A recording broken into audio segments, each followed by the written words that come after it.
तो शर्मा साहब हमारे साथ मौजूद हैं, ABDS शर्मा। जी सर। हेलो।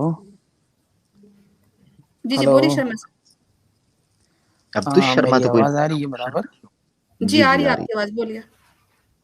ओके, तो मेरा डॉक्टर यासिर नदीम साहब से बात करने का बराबर? हाँ जी, आपका इज़्म बात कर क्या है? सकता है? बिल्कुल कर सकते हैं। हेलो। जी आप बोलें, आप अपना इंट्रोडक्शन करा दें जी अपने इज्म का, कि आप कौन से इज्म पे हाँ बिलीव सर, करते हैं। तो मैं हिंदुइज्म पे बिलीव करता हूँ। मैं मेरा इधर अभी मेरा रूम पार्टनर है, वो मुस्लिम है, वो आपका बात सुनता है, ठीक है। तो मैं आप अभी 2 दिन पहले आप कोई एनिवर्सरी में आया, आपने एक बात बोला सर, वो पूछ सकता है आपसे? जी बोलें। सर आप बोले कि जितना गलत चीज़ है मुस्लिम ने जो अडॉप्ट किया है वो सब हिंदुओं से लिया है, तो ये बात आप बोला सर। हाँ, मैंने ये इंडियन सही बात कॉन्टेक्स्ट है? में कहा कि हमने बहुत सारी चीजें जो हमारे मजहब में नहीं थी और गलत हैं, हमने हिंदुओं से ली हैं। जी हाँ, बिल्कुल ऐसा ही है। जैसे जात पात का निजाम है, मुसलमानों में हिंदुओं से आया है। तो एक दो चीजें हो सकती है, ये बात बराबर है, मगर क्या बोलते हैं आप, अभी मैं एक बात बोलूंगा आपको। अभी कोई दूसरी चीज हमने रामनवमी चाइनीज मुशरिकों से ली होगी या नहीं यूनानी पेगन से ली होगी। यानी अगर सर, हमारे आप मजहब में वो नहीं है और वो हमारे मजहब में हमारे मुसलमान उसको प्रैक्टिस कर रहे हैं और मजहब में नहीं है, तो कहीं ना कहीं बाहर से तो ली है। ये तो आपसे ली होगी या क्रिश्चियन से ली होगी या पेगन से ली होगी, कहीं ना कहीं से आई है वो। डॉक्टर साहब, आप हम लोग को बोले ना, इसके लिए मैं मेरा रूम पार्टनर को मैं बोला मैं बात करेगा, जी। इसके लिए मेरा अब हमको बोला सर, हिंदू लोग को। हाँ, तो जात अभी पात की मैं मिसाल दी है ना, कि जात पात का जो लानत है, जहेज की जी लानत सर, है, ये सारी की जी सारी सर। चीजें आपके यहाँ से हमारे यहाँ आई हैं। हमारे यहाँ तो सर जहेज का कोई तस्वुर ही नहीं था। उस लड़की की दिन शादी आप में लड़की की शादी में रिसेप्शन का कोई तस्वुर नहीं था, वलीमा था। शरीयत ने वलीमा बताया है, लड़की की तरफ से रिसेप्शन का कोई तस्वुर नहीं था, हिंदुओं से आया है। कई तबाहुमात भी आए हैं, खड़े होकर खाने का कोई तस्वुर नहीं था, आपके यहाँ से आया है। सर जी मैं बोल सकते हैं? जी, मैंने कई मिसालें दे दी, अब आप बोलें। तो जी। आप उस दिन ये बात बोले सर कि रामनवमी वाला बात को लेकर के आप बोले ये गलत है। तो मैं आपको बोलता हूँ सर कि रामनवमी का जो जुलूस निकलता था, आप 90 से पहले आप देखेंगे तो वो नहीं था सर। वो निकलते भी थे तो बहुत पीसफुली निकलते थे, वो बहुत आराम से निकलते थे और जाते थे। अभी जो आफ्टर 14 के बाद जो हुआ है, या 2000 के बाद कुछ हुआ है चेंजेस, वो मैं बोलता है कि मुस्लिम की वजह से हुआ है। तो आप इसको मैं आपको सबूत देता हूँ कि क्यों मुस्लिम की वजह से हुआ। क्योंकि मुस्लिम लोग जो जुलूस निकालता है मुहर्रम वाला, तो उसमें ये लोग डीजे और तलवार और डंडा जिसको बोलते हैं, लठ जिसको बोलते हैं वो, और लोग का जाते वक्त घर का पेड़ नोच देना, ये करना। तो ये बहुत सारा प्रॉब्लम उन लोगों ने किया। उसके बाद से अभी इस चीज को कॉपी करके हिंदू लोग मुहर्रम का जुलूस मेरे भाई सदियों से चल जी रहा है। सर। क्या आप सदियों तक सो रहे थे कि मुहर्रम का जुलूस निकालने वाले लाठी डंडा लेकर आते हैं, हथियार लहराते हैं, और आप अचानक 2014 में यकायक बेदार हुए और आपने कहा कि अब हम मुहर्रम के जुलूसों का बदला लेंगे? Does it make any sense? तो उसी तरह से सेम हो रहा है ना सर, अच्छा, जैसे दूसरी आपने बात, कहा। एक मिनट, पहली बात तो ये, दूसरी बात बता देता हूँ कि रामनवमी में और मुहर्रम के जुलूसों में जो जमीन आसमान का फर्क है। मैं थोड़ी देर के लिए मान लेता हूँ कि लखनऊ के मुहर्रम के जुलूसों में या जहां पर भी कहीं कोई मुहर्रम का जुलूस निकल रहा है, उसमें हथियार लाए जाते हैं, उसमें डंडे लाए जाते हैं, लेकिन वो हथियार लाने वाले क्या हथियार गैर मुस्लिमों के ऊपर चलाते हैं या वो अपने ही ऊपर चलाते हैं? नहीं, वो वाला मैं नहीं बोल रहा सर। आपके लोग जब जुलूस निकालते हैं वो हथियार अपने ऊपर नहीं चलाते, वो दूसरों के ऊपर चलाते हैं। वो दूसरों की मस्जिदों के सामने जाकर, वो मुसलमानों की मस्जिदों के सामने जाकर नारेबाजी करते हैं। आपने कभी नहीं देखा होगा। और मुहर्रम का जुलूस निकलता है हमेशा मुस्लिम एरियो से, वो हिंदू एरियो में जाता ही नहीं है। नहीं आप सर, लोगों को जाता है इसरार ये सर। होता है कि हमारे रामनवमी के जुलूस जो हैं वो मुस्लिम और एरियो से गुजरे। डॉक्टर अच्छा, साहब मुहर्रम में जाता है डीजे सर, निकलता, देखिए। मुहर्रम में डीजे भी चलता है हजरत? हाँ नहीं, सर, कुछ नहीं। डीजे चलता है सर। नहीं नहीं, सर, बिल्कुल नहीं। मैं आपको बोलिए तो मैं आपको प्रूफ दे सकता हूँ सर।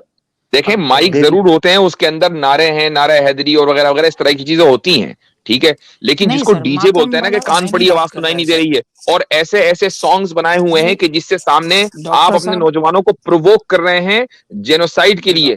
क्या इस तरह के गाने डॉक्टर साहब मुहर्रम के जुलूसों में चलते हैं? मैं थोड़ा बोल सकते हैं ना सर, बोलने जी। देंगे सर आप? मैं ये बोल रहा है सर कि आप बोल रहे हैं मातम वाला जुलूस तो वो अलग है, वो लोग का ये बोलता है, मेरा अभी दूसरा आदमी जो है वो बोलता है वो अलग मुस्लिम है। और जो ये मुस्लिम है जो बोलता है कि हम लोग मोहम्मद को मानते हैं, और ये वाला जो मुस्लिम है जो उसको सुन्नी बोलता है, तो वो लोग डीजे का जुलूस लेकर के आता है सर। डीजे का मैं बात बोल रहा है, और उसमें गाना चलता है सर। और वो उसमें रिटर्न भी जब जो जाता है सुन्नी ना सर। मुसलमान जिनकी आप बात कर रहे हैं, वो मुहर्रम का जुलूस नहीं है, हाँ। वो 12 रबीउल अव्वल के ऊपर जुलूस निकलते हैं कुछ शहरों के नहीं अंदर। सर, और नहीं। अरे भैया, मुझे मुहर्रम पता सर, है, आपको पता है, तारीखों का मैं मुझे बताऊंगा या पता आप है सर। बताएंगे? अच्छा, यानी यानी यानी मुसलमानों में जो चीजें होती हैं उनकी तारीखें आप बताएंगे, हमें नहीं पता सर होगा। मैं आपको गांव का नाम बोलेंगे या वीडियो बोलेंगे, मैं वो भेज सकता है आपको सर। मैं आपको ये नहीं बोल रहा है, मैं आपका बात को काटने नहीं आया, मैं आपको ये बोलने आया सर कि हर चीज हम लोग गलत आप लोगों से भी सीखा है थोड़ा, आप लोग भी हमसे सीखा है, मगर आप हम लोग को बहुत ज्यादा बदनाम कर देता है सर, ये मैं बोलने आया सर। ऐसा है कि ये वाली चीज मैं आपसे सीख रहा हूं शायद, कि दूसरों को बदनाम कैसे किया जाता है। बदनाम आप इतनी देर से मुझे कर रहे हैं और मेरे ऊपर इल्जाम लगा रहे हैं नहीं, कि मैं आपको बदनाम करता हूं। नहीं सर, भाई, मैं आपसे मैं पूछने बात करने आया सर, मैं अच्छा, आप पे दूसरे इल्जाम देखें, लगाने नहीं देखें आया सर। एक चीज, बिल्कुल बहुत अच्छी बात है, आप मुझसे पूछने आए हैं, इल्जाम लगाने नहीं आए हैं, तो लेकिन आपने मेरी वजाहत सुन ली होगी, और वो यही हाँ है कि जहां जी। जहां भी किसी मुस्लिम जुलूस में जो मजहब के नाम पर निकल रहा है, चाहे हम उसको सही माने या गलत माने, वो एक दैट्स अ डिफरेंट स्टोरी। अगर वो मजहब के नाम पर निकल रहा है, इंडिया में की बात कर रहा हूं मैं, तो आप हाँ, किसी एक भी मजहबी जुलूस में कोई ऐसा सॉन्ग नहीं सुनेंगे मुसलमानों की तरफ से कि जिसमें मुसलमानों को गैर मुस्लिमों के खिलाफ प्रोवोक किया जा रहा हो। ज्यादा से ज्यादा जी। नात होती है, ताजिए के जुलूसों में कुछ मातम वगैरह के अल्फाज होते हैं, इसके अलावा और कुछ नहीं होता। मैंने इसी बताया कि जो शिया हजरात हैं, अहले तशय्युह, जब वो मातम करते हैं हथियारों का इस्तेमाल करते हैं, अपने ऊपर करते हैं। जमीन आसमान का फर्क है भाई। आप लोग नहीं हथियारों का सर, इस्तेमाल कर रहे हैं दूसरों के ऊपर। वो आप मेरा बात सुन, आप अपना बात बोला ना, तो शिया वाला लोग का हम नहीं बात कर रहे, हम सुन्नी वाला लोग का बात कर रहे हैं सर। मैं ये बोल रहा है कि आप माहिम, मुंबई में एक जगह है सर, वही माहिम एक का। वाकया पूरी तारीख में आपके पास है कि माहिम के अंदर सुन्नियों का जुलूस निकला था और उसमें हालात नहीं, खराब हो गए थे, लेकिन वो हालात खराब किए गए थे। आप अगर फैक्ट मैं फाइंडिंग रिपोर्ट उस माहिम के जुलूस की देखेंगे ना, तो आपको अंदाजा हो जाएगा बंबई में। नहीं, मुहर्रम वाला मैं समझ सर, गया किसकी बात कर मुहर्रम रहे का हैं आप। जुलूस नहीं कर रहा है सर। रजा एकेडमी ने वहां पर एक जुलूस निकाला था, आज से 10-12 साल पहले की बात है। एक सियासी मसले के ऊपर वो जुलूस निकला था, बहुत पीसफुल वो जुलूस चल रहा था। अचानक उसमें कुछ लोग अननोन के, जो उस एकेडमी के जो उसके जिम्मेदार थे, ऑर्गेनाइजर थे, वो लोग वहां आए। यानी ऑर्गेनाइजर्स को पता नहीं था कि ये कौन लोग हैं, और आकर उन्होंने हल्ला गुल्ला और पुलिस के ऊपर पथराव करना शुरू कर दिया। जाहिर है कि पुलिस को एक्शन लेना था। तो भाई, इस तरह की चीजें तो बातिल और जो दुश्मनान इस्लाम है बहुत पहले से करते आए हैं, कि अमन को भंग कर देना। एक अच्छा खासा, अगर मुसलमानों को, अगर वहां के बंबई के मुसलमानों को, माहिम के मुसलमानों को कुछ करना ही था, तो वो शुरू से करते। जब जुलूस खत्म हो रहा है, उस वक्त अचानक पुलिस एक्शन में क्यों आई? वो तो सर फैब्रिकेटेड है। मैं उसका नहीं बात कर रहा है सर, मैं अभी आपको 1 साल पहले का मैं बात कर रहा है सर। अभी माहिम के अंदर एक ये लगता है, हम लोग जाता है, मजार लगता है, तो उसमें जब जाता है ना सर, तो उसमें वो लोग पूरा डीजे लेकर के सर, माहिम से, साइन से, धरावी से, ये सब जगह से हो करके सर लेके जाता है, और पूरा गली ऊपर से आदमी लोग पैसा डालता है उसमें, और नीचे डीजे चलता है। तो हम लोग का ड्यूटी का टाइमिंग ये वो बहुत सारा होता है, और उसमें कुछ लोग अपने हाथ में तलवार ले करके और साइड करते हुआ जाता है, किसी को चिल्लाता हुआ जाता है, पटाखा फोड़ता है। तो ये सब चीज तो हम लोगों से नहीं सीखा ना आप सर। हम लोग तो बहुत शांति से रामनवमी जो भी जुलूस होता था मनाता था। अभी तो ये आप लोग के थ्रू ये हम लोग ये सीख नहीं, रहे ये हैं वाला अगर इस तरह का कोई जुलूस निकल रहा है कि जिससे गैर मुस्लिम लोग परेशान हो रहे हैं और उसमें गैर अखलाकी हरकतें, गैर मजहबी हरकतें हो रही हैं, तो हम तो उसको ऐसे जुलूसों के खिलाफ हैं। सीधी सीधी बात है, हम तो ऐसे वो कंडेम करते हैं कि ऐसा बिल्कुल नहीं होना चाहिए कि आप एक मजहब के नाम के ऊपर दूसरों सर। को अच्छा सर। परेशान करें। लेकिन मैं आपको ये बता दूं कि रामनवमी के जो जुलूस है, मुझे अच्छी तरह याद है, मेरे बचपन की बात है, और मैं छोटे से शहर से आता हूँ इंडिया में। वहां पर भी जब ये रामनवमी का जुलूस निकलता था तो भाई डीजे तो उस जमाने में, ये तो डीजे तो बहुत बाद की चीज है, इस कदर शोर और शराबा, इतने दूर दूर तक के माइक और स्पीकर्स लगते थे, और एक लाइव सिंगर होता था जो भजन गाता था। और न सिर्फ ये होता था बल्कि उस छोटे से शहर में जहां मुस्लिम मेजोरिटी है, उस वक्त भी प्रोवोकिंग सॉन्ग्स गाए जाते थे। ये मेरे बचपन की बात है जो मैंने खुद देखा है। तो ऐसा नहीं है कि ये अगर मुसलमान माहिम के कुछ हरकतें कर रहे हैं तो वो दरअसल में रिएक्शन है, वो ही आप लोगों से सीखा है। और जब मैं ये बात कर रहा था कि हमने बहुत सारी नेगेटिव चीजें हिंदुओं से सीखी हैं, तो उससे मुराद मेरी थी ये छूत छात का जो कॉन्सेप्ट है, और इसी तरीके से जो कास्ट सिस्टम है। क्या आप इसको कहते हैं कि नहीं, ऐसा नहीं है? क्या हिंदुइज्म में कास्ट सिस्टम नहीं है, छूत छात का निजाम नहीं है? है तो सर आप में भी है ना सर के वही तो मैं कह रहा हूँ, हमारे यहाँ कुरान में उसके बरखिलाफ तालीम है, हदीस में उसके खिलाफ तालीम है, लेकिन मुसलमानों में, और वो भी सब कॉन्टिनेंट के मुसलमानों में पाया जाता है। ये कहाँ से आया है? ये जो 1000 साल तक हम आपके साथ रहे हैं, ये जो आपकी गंदगी है, ये हमारे घरों के अंदर दाखिल हो गई है। शर्मा जी, एक चीज मैं पूछना चाह रहा था। शर्मा जी, ये बताइएगा कि दरगाह के सामने झंडे लहराना, मस्जिदों पर चढ़ना, और मस्जिदों के सामने बड़े बड़े जो मॉब्स हैं उनको रोक कर गंदी गंदी खून खराबे वाली तलवारें लहराकर बातें करना, ये भी मुसलमानों से सीखा है? मैं समझना चाह रहा हूँ, ये भी मुसलमानों से सीखा है? सर पहले तो तलवार वलवार लेकर के तो आप लोग निकले ना सर। नहीं, हम लोग मस्जिद के नहीं ऊपर निकले चढ़ सर। के, मस्जिद के ऊपर चढ़ के झंडे लहराना, ये मुसलमान से सीखा है? नहीं तो मेन बात निकाला किसने सर तलवार? नहीं नहीं, मैं हम लोग पूछना तो चाह नहीं नहीं, निकाला सर। आपका सीखने की बात हो रही है ना, तो कॉपी करना ना, कॉपी होता है डिटो। जी अच्छा। और आमिर भाई ये कह रहे हैं ना कि हथियार निकाला किसने? भैया आपके यहाँ तो हथियारों की पूजा होती है, हाँ, और आज से नहीं होती, सदियों से होती आ रही है सर। ये आरएसएस के और बजरंग दल के बकायदा हल्फ लेते हैं, ओथ लेते हैं, वचन लेते हैं, ऐसे खंजर उठवा के, त्रिशूल उठवा के। ये मुसलमानों से सीखा है।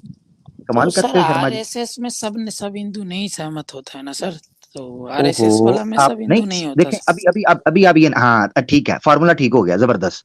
जिस तरह जी सर। आरएसएस से सारे हिंदू सहमत नहीं होते, वैसे ही मुफ्ती साहब ने ये कह दिया है कि हम उन लोगों से सहमत नहीं है जो कानून तोड़ें या गलत बातें करें, तो फार्मूला ठीक हो गया। वही बात है सर, यही हाँ अच्छा है सर। नहीं आप लोग हाँ करता है ना तो वो अच्छा है। हम लोग जी, अभी हम लोग एक साथ में रहता है, मेरा रूम पार्टनर है वो मुस्लिम है। हम लोग, मेरा पास मोबाइल नहीं है, उसका मोबाइल से मैं, मेरा पास छोटा है जियो का, तो मैं वो चले सुनता है डॉक्टर शर्मा साहब यासिर हो का बात। तो आपकी पसंद है, अभी आपकी पर्सनल लाइफ आ गया, इशू क्लियर हो गया। थैंक यू शर्मा हाँ जी, सर, फॉर्मूला किसी ठीक। जी धन्यवाद सर। बहुत थैंक शुक्रिया, दोबारा कभी ज्वाइन कीजिएगा। क्योंकि अगर मैं एक चीज यहाँ रखना चाहता हूँ, क्योंकि अगर किसी इंडिविजुअल या चंद गिनती के लोगों के अमल को पूरी कम्युनिटी पर थोपना है, तो भी ये चीज फिर आपके ऊपर भी आ जाएगी। तो बैलेंस करना पड़ेगा। बैलेंस ये है जो हजरत ने रखा है, ये हिस्टोरिक फैक्ट है। आप इंडिया की कल्चर के ऊपर कोई भी किताबें लिखी गई हों उसको पढ़ें। बल्कि वो जो सैमुअल की किताब है, क्लैश ऑफ सिविलाइजेशन, उसमें उसने प्रॉपरली सिविलाइजेशन का कल्चरल ट्रेडिशंस, कस्टम्स और रिचुअल्स की जो डिफिजन होती है, उसकी बुनियाद ये लिखी है कि जब मल्टी फेथ या इंटरफेथ कम्युनिटीज आपस में रहती हैं तो कुछ चीजें इधर से उधर, कुछ चीजें उधर से उधर जाती हैं। हजरत ने बात रखी अपनी कम्युनिटी को, कॉन्टेक्स्ट को सामने रखते हुए, कि मुसलमानों में जो गंदगी ये आई हैं, जिनका कुरान और सुन्नत से ताल्लुक नहीं, वो हिंदुइज्म से आई हैं।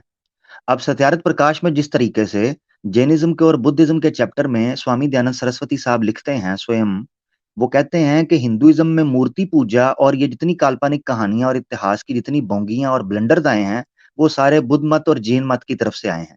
वो भी ये कहते हैं कि हिंदुइज्म ने जो सीखा है वो बुद्ध मत और जैन मत से सीखा है, ये जो इतने पौराणिक हिंदू हैं। ये सत्यार्थ प्रकाश में लिखते हैं आर्य समाज के बानी। तो हकीकत है, ये सोसाइटी ऐसे ही है। तो चलती है, उसमें अपनी आइडेंटिटी को प्रिजर्व करना हर सोसाइटी का बेसिक सर्वाइवल राइट है कि हमने अपनी आइडेंटिटी को, हमने अपने सिंबल्स को सिक्योर करना है ताकि हम सर्वाइव कर सकें और डिफरेंशिएट कर सकें। इसमें कोई कबाहत नहीं है। और ये भी बता दूं आमिर भाई के आर्या समाजियों ने कास्ट सिस्टम के खिलाफ जो बगावत की है वो उन्होंने कहां से सीखा? वो उन्होंने इस्लाम से सीखा है। उनके यहाँ जो ये कॉन्सेप्ट है कि ब्राह्मण वो है कि जिसके पास नॉलेज हो, कोई भी ब्राह्मण बन सकता है नॉलेज हासिल करके, ये कॉन्सेप्ट यूं का तू उन्होंने इस्लाम से चुराया। हमारे यहाँ वो है, हमारे यहाँ क्या है? इस्लाम में ये है कि फजीलत उसको है कि जिसको तकवा हासिल हो। बिल्कुल। तो ये इन्होंने नॉलेज करके कहा कि जी वो ब्राह्मण है। तो ये जो कास्ट सिस्टम के खिलाफ आर्य समाजी बेदार हुए हैं, ये इस्लाम से मुतासिर होकर हुए हैं। तो इन्होंने हमारी इस अच्छाई को इख्तियार किया है। भाई मैं तो ये कहता हूं कि मुशरिक को ये नहीं पता कि अपने जिस्म को साफ कैसे करना है, ये इस्लाम सिखाता है। बिल्कुल। और दूसरी बात ये है, इल्जाम तो हमारे ऊपर है ना ये कट्टरता का कि जी म्यूजिक को हराम समझते हैं, तो हमारा डीजे कितना कुछ और डाल देगा, रू रा री रा करके चुप कर जाएगा। आपने तो तमाशा लगाया होता है 12-12 घंटे सारी सारी रात, ना बच्चे सो सकते हैं ना मरीज सो सकते हैं, दीवारें कांपना शुरू कर देती हैं आपकी म्यूजिक की वजह से। अजीब तमाशा है, अपने मुल्क को ही जो है ना वो दो लख्त करके बना रख दिया हुआ है। इस बारे में सोचें डीजे वाले। Thank you.